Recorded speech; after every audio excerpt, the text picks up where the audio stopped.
வணக்கம்மா.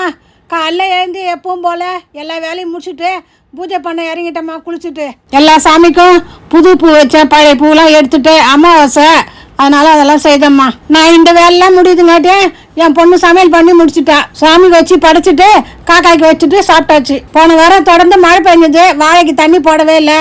இந்த வாரம் வெயிலாக காயுது, போய் தண்ணி போட்டு வந்தேன். கொஞ்ச நேரம் ரெஸ்ட் எடுத்தேன்.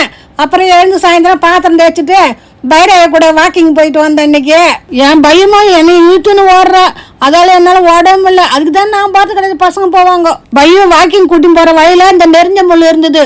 இதில் மருத்துவ குணம் இருக்கு.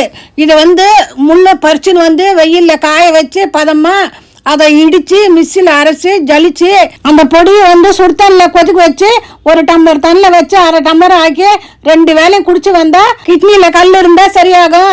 யூரின் போகிறது பிரச்சனை இருந்தால் அதுவும் சரியாகும். வணக்கம்மா, நாளைக்கு சந்திக்கலாமா?